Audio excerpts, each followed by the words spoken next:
Liebe VR-Freunde und Tech-Enthusiasten, ich möchte euch mit dem Follow-up-Video zu meinem Pimax Dream Air Unboxing, welches ich letzte Woche online gestellt habe, nicht allzu lange warten lassen. Die Resonanz auf das Video war sensationell, will ich mal sagen. Man sieht, die Pimax Dream Air löst schon was in den Leuten aus. Und ich habe natürlich auch viele Fragen in den Kommentaren zu den Videos gekriegt, was ich sehr positiv finde. Und ich möchte diese Gelegenheit jetzt nutzen, auf die Fragen nochmal einzugehen und natürlich als Follow-up so ein bisschen tiefer in das, was ich mit der Brille erlebt habe in der letzten Woche, einzugehen.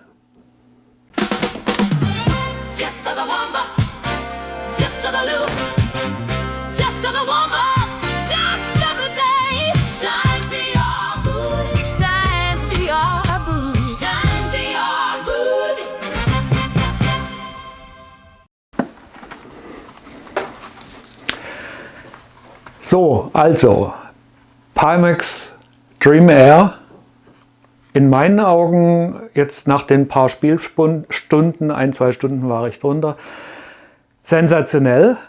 Was jetzt natürlich beim Spielen ich mich umgewöhnen muss, die Quest 3 hat mich mit der Akkulaufzeit auch immer daran erinnert, dass ich mal wieder Pause machen soll, und das passiert jetzt hier nicht mehr. Aber es ist auch vom reinen Spielgefühl, jetzt ohne irgendwelche technischen Dinge zu betrachten, super entspannt. Das, was mich am allermeisten hypt an dem Ding, sind wirklich die Displays. Das ist so krass, wenn man, wie gesagt, die Quest 3 als den Standard annimmt, dann ist das, was man hier hat, doch wirklich sensationell. Dann habe ich natürlich in der letzten Woche auch noch meine VR-Sehstärke-Linsen bekommen. Das sind zum einen mal die vom VR-Optiker aus Deutschland, das sind Zeiss-Linsen. Und zum anderen sind das von Hons VR, die hatte ich ursprünglich geordert, weil der VR-Optiker noch nicht so weit war. Und die sind jetzt beide eingegangen. So kann ich im Grunde auch was zu den Sehstärke-Linsen sagen. Diese sind von der technischen Seite eigentlich relativ ähnlich. Und zwar ist das, ich komme mal etwas näher, so angelegt, dass diese, das Kabel stört, dass diese einen magnetischen Clip haben. Man kann quasi das rausnehmen, ist ein bisschen doof. Man muss mit dem Fingernagel ein bisschen drunter und dann hat man die Linse in der Hand. Die sind auch mit rechts und links gekennzeichnet, weil das ist natürlich ein wichtiger Faktor. Und umgekehrter Weg, klippt man sie wieder ein. Sie müssen sauber sitzen, also der Magnet ist jetzt nicht ein super Haftmagnet, sondern man muss gucken, dass sie richtig in der Verkerbung drin sind. Ja, also technisch gehen die beiden Linsen gleich gut, was das Einklipsen angeht. Die Zeiss-Linsen sind in meinen Augen vom VR-Optiker nochmal ein Mühe schärfer über das gesamte Sichtfeld. Also ich habe jetzt meine Daten im Grunde so eingegeben, wie sie mein Augenarzt gemessen hat. Und das hat sich auch bei der Quest 3, wie ich das im letzten Video schon gesagt habe, bereits bewährt gehabt. Also ich würde sagen, sie geben sich beide nichts. Daumen hoch sowohl für die VR-optischen als auch für die Hons VR. Zu Pimax habe ich auch in den Kommentaren gelesen, ist natürlich ein bisschen unvollständig. Und zwar, wenn ich von Pimax Sehstärke-Linsen haben möchte, dann kann ich nur für links und rechts die Dioptrien angeben. Was aber natürlich, da man auf einem VR-Headset letztendlich die Sehkorrektur für die Weite braucht, nicht zielführend ist, weil ich kann eine Lesebrille in Dioptrien angeben, aber ich brauche letztendlich meine Angaben, wenn ich auf die Weite eine Brille erzeuge. Also ich kann mir nicht vorstellen, dass es mit den Pimax Sehstärke-Linsen funktioniert, solange die nicht etwas qualifizierter wären. Deswegen meine klare Empfehlung, ohne jetzt irgendwie gesondert Werbung machen zu wollen, ist der VR-Optiker, weil das ist ja, ich bin deutsch und es ist halt deutsche Qualität. Deutsches Engineering und es sind Zeiss-Gläser, die sind wirklich auf den Punkt genau perfekt. Ja, so viel zu den Linsen. Ich stelle mal eben wieder ab. Ach ja, ich habe noch einen Zusatz. Honsvr kommt in, machen wir noch ein kleines Unboxing jetzt, kommt in diesem kleinen schicken Karton hier. Da drin findet man dann die Karte mit der Verlinkung auf die Social Media Kanäle und einem QR-Code, falls man Probleme hat. Es ist ein Microfiber Cleaning Tüchlein drin. Dann ist nochmal die Bestätigung der Sehstärke, wie sie sie hergestellt haben, was ich sehr zuverlässig finde. Und dann ist dieses niedliche kleine Kästchen hier drin. Und in dem Kästchen sind dann mit links und rechts gekennzeichnet 2 Tüten für die Linsen. Und da sind die dann drin. Das ist Honsvr. Und beim VR-Optiker sieht das dann so aus. Man kriegt dieses hübsche Case, wie ich das auch schon für meine Quest 3 hatte. Da drin befinden sich dann dieses Stoffsäckchen mit den Linsen. Ein Linsenputztuch natürlich, ganz wichtig. Und nochmal eine Garantiekarte von Zeiss, die eben ja echte Zeiss-Markenqualität garantiert. Also es hat mich schon überzeugt. Vom Bild wie auch von der ganzen Aufmachung. Aber wie gesagt, Honsvr genauso gut. Dauern im Versand natürlich etwas länger nach Deutschland. So, wo waren wir stehen geblieben? Genau, ich bin euch noch ein Thema schuldig geblieben bezüglich der Lüfter. Das hatte ich noch angesprochen. Und zwar haben wir in dem Headset ja hier diese Lüftungsschlitze.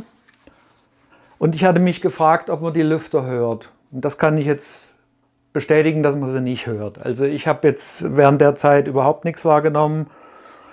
Und es gibt auch keinen Zug am Auge. Also es liegt außerhalb dessen, was man letztendlich vorm Gesicht spürt. Dann Deep Dive nochmal zu den Displays. 4K Sony OLED ist für mich absolut zielführend. Das Ding hat ein Bild, das ist so knackig scharf und man sieht keine einzelnen Pixel. Ich habe diese Immersion in VR vorher noch nie erlebt. Bildwiederholrate. Wir haben 72 Hertz und wir haben 90 Hertz wählbar über die Pimax Play Software.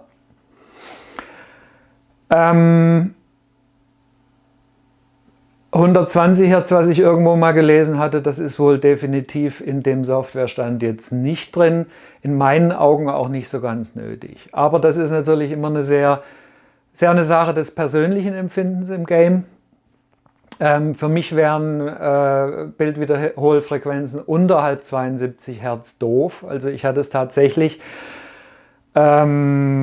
bei Chernobyl Again, das ist grafisch relativ anspruchsvoll, komischerweise. Mehr als Into the Radius 2, was ich momentan regulär zocke. Und da ist er runter auf 40 Hertz geknallt und da ist mir echt fast schlecht geworden. Also das vertrage ich nicht. Aber nun jetzt den Sprung von 90 zu 120 Hertz will ich mal von mir jetzt behaupten, merke ich nicht. 90 Hertz ist absolut flüssig, es fühlt sich gut an.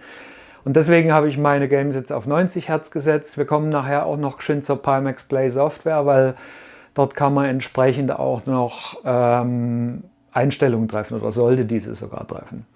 Die Helligkeit der Linsen wurde ich auch in den Kommentaren gefragt. Die ist in meinen Augen absolut überzeugend. Zumal man vom Helligkeitsbereich, also vom untersten zur obersten Schwelle, denke ich, einen viel höheren Dynamikbereich hat als bei einem LCD-Display. Die OLED ist wirklich schwarz-schwarz und die Farben sind so intensiv. Deswegen also das Gefühl nach Helligkeit, mir war jetzt nicht danach, als hätte ich irgendwas nachregulieren müssen. Man hat ein Bild wie in echt und das ist auch von den Farben so, wie es sein sollte. Binocular Overlap und Field of View war auch ein Thema aus den Kommentaren. Ich will mal so sagen, Pimax hat auf der Webseite auch noch versprochen mit einem kleinen Video, dass es 3 Profile geben soll, die ich einstellen kann für den Binocular Overlap, der dann entsprechend das Field of View erweitert. Man muss dazu sagen, der Binocular Overlap ist ja der Bereich, den beide Augen mit den Displays gemeinsam sehen. Je mehr Binocular Overlap ich habe, umso angenehmer ist das Bild, umso höhere Tiefenempfindungen habe ich in dem Bild. Aber mein FOV ist relativ niedrig. Ich weiß jetzt nicht sicher, auf welchem Binocular Overlap mein Pimax Headset ohne Einstellung läuft, aber es soll wohl 98 oder 99% sein. Also es wäre sehr viel. Und die Profile sollen es dann ermöglichen, dass wenn man den Binocular Overlap verringert, sprich das Gefühl der Tiefe geht dabei etwas verloren, aber das Field of View wird größer. Also das ganze Ding ist wirklich eine Sache der persönlichen Empfindung dessen, der da gerade unter der Brille zockt. Und für mich ist es jetzt wirklich so gewesen, auf der Standardeinstellung, die eine sehr hohe Überlappung hat sich für mich einfach nur grandios angefühlt. Und mir fehlt, wie gesagt, vom Field of View, das war nämlich auch noch die nächste Frage, was ich aber im letzten Video auch schon so ein bisschen angeteasert habe, fehlt nichts zur Quest 3. Also wenn man mit der Quest 3 zufrieden war mit dem Field of View, da wird es hier mit der Pimax Dream Air auch sein. Das geht ja um das horizontale Field of View, das vertikale ist auch genauso vergleichbar. Ich habe da immer meine Erfahrung noch, ich hatte die HP, wie hießen die, G2 irgendwas, das Headset mal, HP Reverb G2 war das. Das hat einen sehr geringen vertikales Field of View gehabt und das war für mich, spielen wir aus einem Briefschlitz. Ich habe die Brille, glaube ich, 2 Stunden gezockt und habe sie wieder verkauft, weil da hat mir was gefehlt. Also deswegen, mir ist das Field of View schon so, dass man es eigentlich, ja, dass man eine Sicht hat wie durch eine Taucherbrille, sage ich immer. Man sieht zwar den Rand außenrum, aber es ist letztendlich nicht in der Immersion störend. Dann Tobii Eye Tracking. Habe ich natürlich auch so ein bisschen mal rumgespielt. Er hat Außensensoren letztendlich um die Linsen angebracht, welche die Position der Pupille tracken. Es hat jetzt in Pimax Play eine Einstellung, wo man das Eye-Tracking kalibrieren kann. Das habe ich auch gemacht und dort gibt es auch eine Kontrollfunktion, wo man dann sagt, bewegt die Augen nach links, nach rechts, oben, unten und man sieht dann jeweils, wie man mit der Augensteuerung Elemente auf dem Schirm aktivieren kann. Also die funktioniert 100% zuverlässig. Ich frage mich jetzt nur, wann wird das angewendet, weil das, was mit dem Eye-Tracking natürlich einhergeht, ist ja das Foveated Rendering, also dass im Grunde das Spiel die Bereiche, die man anschaut, höher auflöst als die Bereiche, die um das herum liegen. Da kann er eine niedrigere Auflösung fahren, was Rechenleistung spart.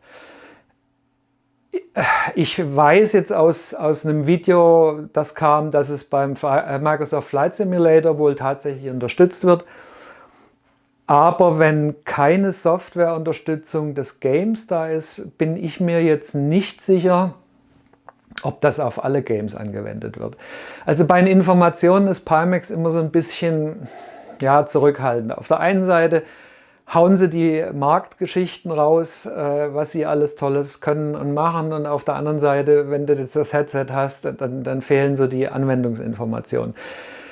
Ist aber Pimax nicht grundsätzlich schlecht. Weil jemand hatte mir in den Kommentaren auch geschrieben, dass er das bewundert, dass ich trotz der schlechten Erfahrung mit Pimax das trotzdem eingegangen bin. Ja, da kann ich aus dem, wie es damals aufgetaucht ist, erzählen. Pimax war, wie gesagt, mein Hauptproblem immer, dass die Headsets Schrankwand groß waren. Und das war für mich absolut nicht zu zocken. Ich habe nicht 1 Kilo vor den Augen mit einem Schwerpunkt, dass ich mich kaum bewegen kann. Das war für mich immer der Punkt. Und deswegen, ich wurde hellhörig letztes Jahr im September. Da habe ich nämlich mein Headset auch bestellt. Das war auch nochmal eine Frage. Wurde ich hellhörig, als es hieß, Pimax bringt eine kleine Brille raus. Und die sah wirklich gut aus. Und das war der Auslöser für mich. Es muss ja nicht immer schlecht sein. Ich habe Pimax damit nochmal die Chance gegeben und ja, sie haben es bis jetzt erfüllt. Also von der Seite, wie gesagt, Pimax ist nicht generell schlecht. Sie sind in ihrer gesamten Firmenstrategie so ein bisschen, dass man sich manchmal an den Kopf fassen möchte, aber dieses Produkt hat jetzt überzeugt, ohne Frage. Audio ist 1:1 Quest 3. Also ich habe da keine Unterschiede gemerkt. Viele testen ja noch das Mikrofon, das soll wohl recht gut sein, aber dadurch, dass ich ohnehin mit dem Ansteckmikrofon normalerweise meine Videos aufnehme, brauche ich das Mikrofon im Headset nicht. Dann kam auch noch ein Vergleich Steam Frame, das neue Steam-Headset, was kommen soll, dass man da lieber drauf wartet, als dass man die Pimax Stream Air nimmt. Ich weiß nicht, also mich persönlich hat Steam Frame ein bisschen abgelöscht, als ich das erste Mal gehört habe, dass das ein LCD-Panel sein wird. Sie haben auch Pancake-Linsen, ohne Frage, aber das LCD-Panel hat nur 2160 x 2160 Pixel Auflösung. Das ist natürlich so massiv wenig. Ich kann mir nicht vorstellen, dass das Bild auch nur ansatzweise vergleichbar mit den Sony OLED-Displays ist. Ich würde dann eher die Samsung XR mit in den Vergleich ziehen. Also das ist eine Brille, mit der ich immer noch so ein bisschen schwanger gehe. Nur die gibt es am europäischen Markt bisher nicht. Die gibt es nur in den USA. Und deswegen, ja, ich lasse das jetzt mal auf mich wirken und eventuell reagiere ich dann, wenn sie dann hier in Deutschland kommt. Ja, dann hatten wir im letzten Video noch 2 Themen, wo ich noch nicht so richtig sicher war. Das ist zum einen mal das Face Gasket. Das Face Gasket ist in meinen Augen oder vor meinen Augen etwas schmal. Also ich habe hier wirklich, es hängt in meinen Augenwinkel rein. Ist vom Material, will ich gar nichts sagen. Jemand, der ein etwas schmaleres Gesicht hat, ist das okay. Es hat einen sehr weichen Rand, der angenehm auf dem Gesicht ist, aber es ist mir in der Tat etwas zu klein. Ich habe bei Studioform VR, was auch ein Tipp aus den Kommentaren war, vielen Dank, Grüße raus, habe ich mir in Neuseeland nun ein anderes Face Gasket bestellt. Das ist gestern jetzt auch dort aufgegeben worden zur Post. Ich weiß nicht, wie lange es hierher dauert. Wollte eigentlich mit dem Follow-up-Video warten, bis ich darüber auch noch eine Aussage machen kann. Hat aber jetzt zeitlich nicht gereicht. Ich denke mal, ich werde noch mal einen Short oder whatever machen, wenn ich dann das andere Gasket habe. Das Gasket, wie gesagt, ist für mich so, es geht. Ich bin jetzt nicht total unzufrieden damit, aber ich bin auch nicht super glücklich damit. Dann hatten wir das zweite Thema, Lighthouse-Ruckler. Wie ich schon gesagt habe, ich habe 2 Base Stations. Die eine sieht man hier hinter mir, die andere ist diagonal gegenüber, von denen ich mir erst nicht sicher war, ob das Headset die gescheit sieht oder was. Aber die Auflösung war relativ einfach. Wir haben zum einen hier ein Fenster. Fensterscheibe, absolutes Gift. Die lasert in die Fensterscheibe spiegelt das und das Headset weiß nicht, wo es hingucken soll. Und habe auf der anderen Seite meine 2 Arbeitsmonitore auf dem Schreibtisch, die auch reflektieren. Und wenn ich die rumdrehe und das Plissé an den Fenstern hoch mache, dann habe ich ein absolut ruckelfreies Tracking auf dem Lighthouse. Also war mein persönliches Setup-Problem. Damit kommen wir zurecht. Dann möchte ich noch kurz zu den Einstellungen und der Pimax Play Software eingehen. Thema Kabelführung. Kiwi. Hatte ich schon damals bei meiner Valve im Einsatz. Und ich habe dort mein System, was ich damals schon benutzt habe, jetzt wieder für die Dreamair genommen. Das ist das hier. Und zwar besteht das aus diesen kleinen Kabelaufwicklungen, den automatischen. Einfach sensationell. Man macht im Grunde aus 3 Kabelaufwicklungen, die an der Decke festgemacht sind. Die bindet man zusammen, macht einen Ring dran und macht eine 4. dran. Und dadurch hat man wirklich maximalen Spielraum. Das Ding geht überall hin mit. Und für die Kabelführung zum PC kann man dann nochmal separat eins machen. Also da sind ausreichend drin. Das Ding kann ich auch nur empfehlen. Hat sich damals echt bewährt.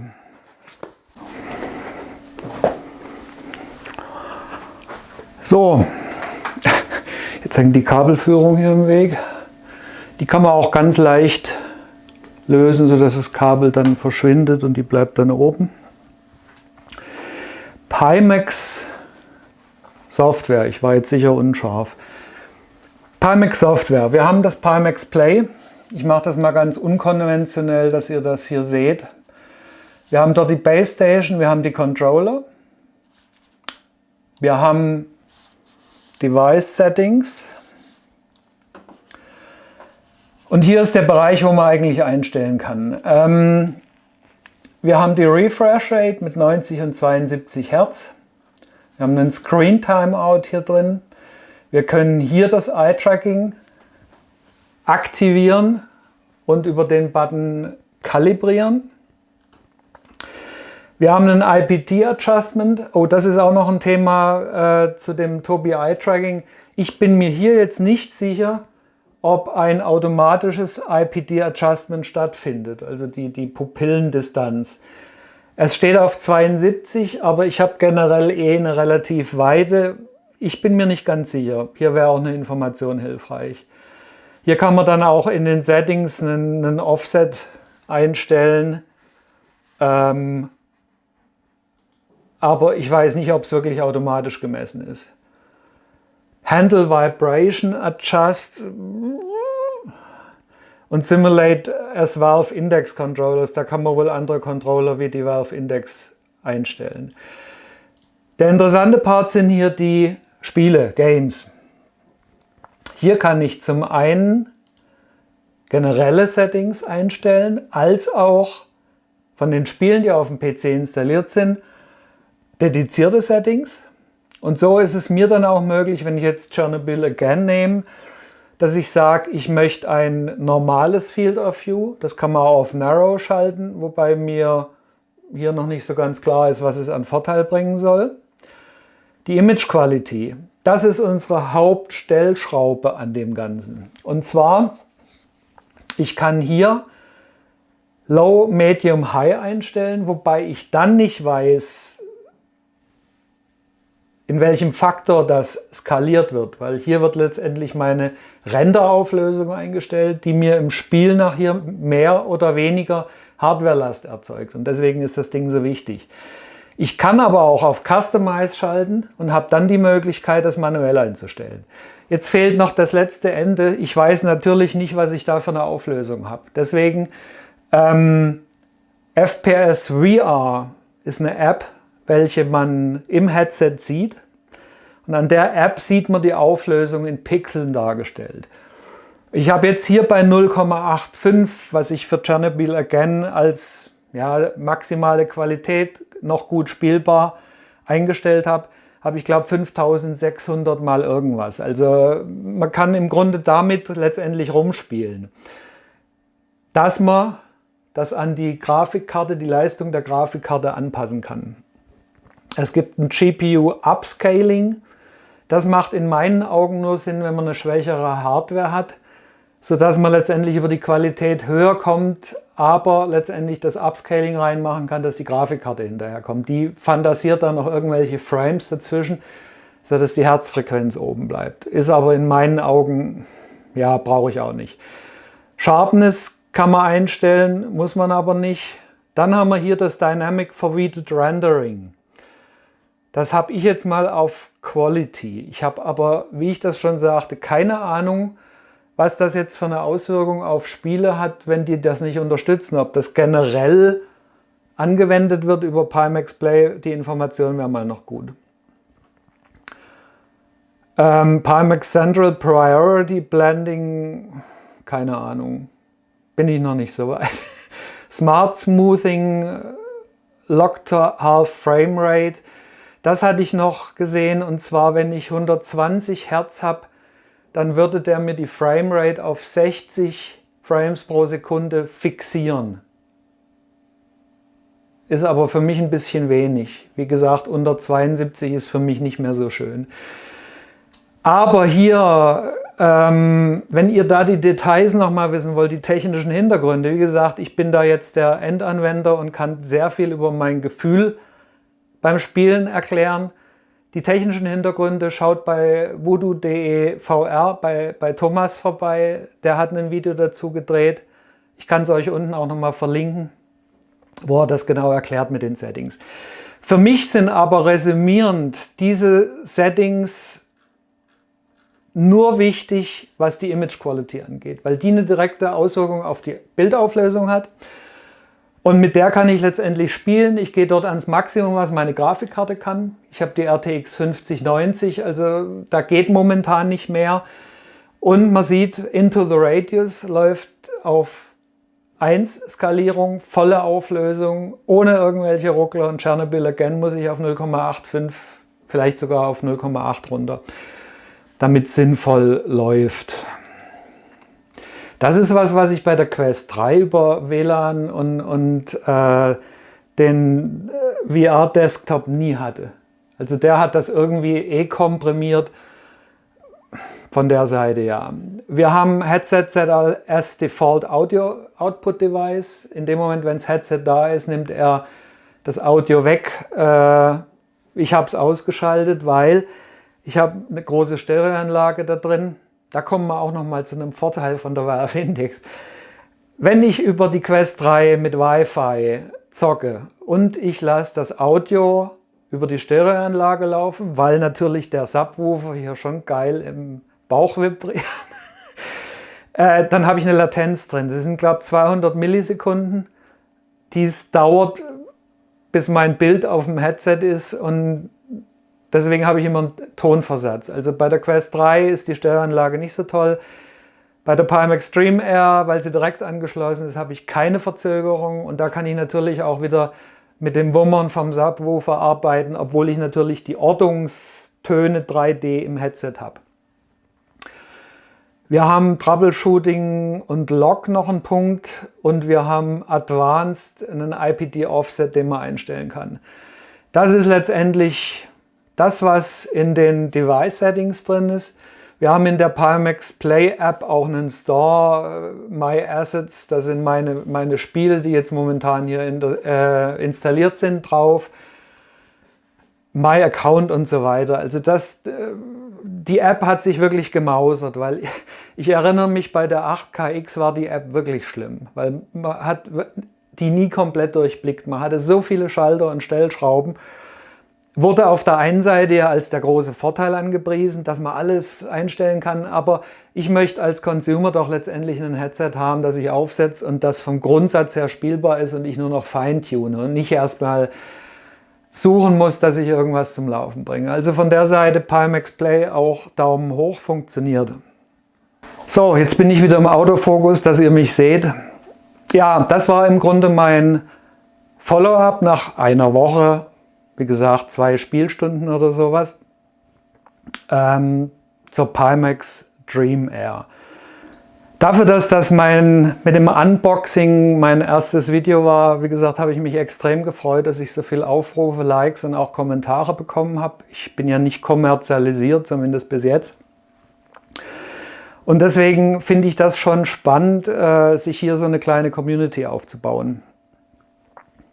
Mein Plan ist ja eigentlich auch mit dem Kanal, deswegen mit Live VR Gaming. Ich habe das T-Shirt, bevor die Organisation überhaupt besteht, mir drucken lassen, ist so ein bisschen eine Spielerei gewesen. Ja, sei es drum. Ich bin natürlich zeitlich immer sehr stark eingebunden durch meinen Hauptberuf und durch meine verdammt vielen Hobbys, die ich nebenher habe. Ich mache viel mit KI, Bildgenerierung, Videogenerierung. Ich habe im Nebenraum noch einen Fahrsimulator stehen, an dem ich 2 Jahre lang gebaut habe, wo ich keine Zeit finde. Und so geht es gerade weiter. Deswegen, also für mich ist das immer so ein bisschen ein Zeitthema. Aber mit der ausreichenden Disziplin wäre es auch durchaus möglich, dass ich mal mit dem Livestream starte. Mich würde mal interessieren von euch, wer hätte Bock, live zocken zu gucken? Wie gesagt, das Into the Radius 2 wäre für mich eigentlich für einen Livestream ein prädestiniertes Game, weil man da drin extrem viel falsch machen kann. Deswegen wäre das als Livestream zum einen mal interessant zu sehen, was läuft wie. Und es ist natürlich dann, wenn der Livestream dort gespeichert ist, auch so ein Nachguckvideo, so ein Cheat-Video, wo man dann gucken kann, wie hat der sich in der und der Situation geschlagen. Aber wie gesagt, Into the Radius 2 finde ich anspruchsvoll, weil es ist jetzt die Version 1 rausgekommen. Ich habe dort im Grunde jetzt schon fast ein Jahr auf dem Early Release gearbeitet, in der Entwicklung mitgeholfen bei dem Spieleentwickler. Und jetzt hat das Ding eine Storyline gekriegt, das macht es echt anspruchsvoll gut. Alles, was man macht, hat etwas mehr Sinn, weil man auf ein Ziel hinarbeitet. Aber wie gesagt, man kann dort im Spiel so viel falsch machen. Also wenn man rausrennt in den Radius, ist man sofort tot. Und ich habe natürlich durch meine lange Erfahrung, die ich in der Beta-Phase gemacht habe, den einen oder anderen Tipp. Also deswegen schreibt mir mal in die Kommentare, ob für euch Live-Sessions was sind, was geil ist. Das Setup dazu habe ich, also ich könnte das jederzeit ansetzen. Und ja, schön wäre es natürlich, wenn ich sowas regelmäßig machen könnte. Aber das sind alles Dinge, der Kanal ist jetzt extrem jung. Wie gesagt, das war das erste Video Unboxing, das ist das zweite Video hier und dann schauen wir mal, wo uns die Reise gemeinsam hinführt. Also ich bin froh, dass ihr mich begleitet habt hier auf den 2 Videos und würde mich freuen, wenn ihr mir auch dieses Video wieder kräftig liked und kommentiert. Ich antworte auch auf eure Kommentare und ich wünsche euch schöne Pfingsten und wir sehen uns.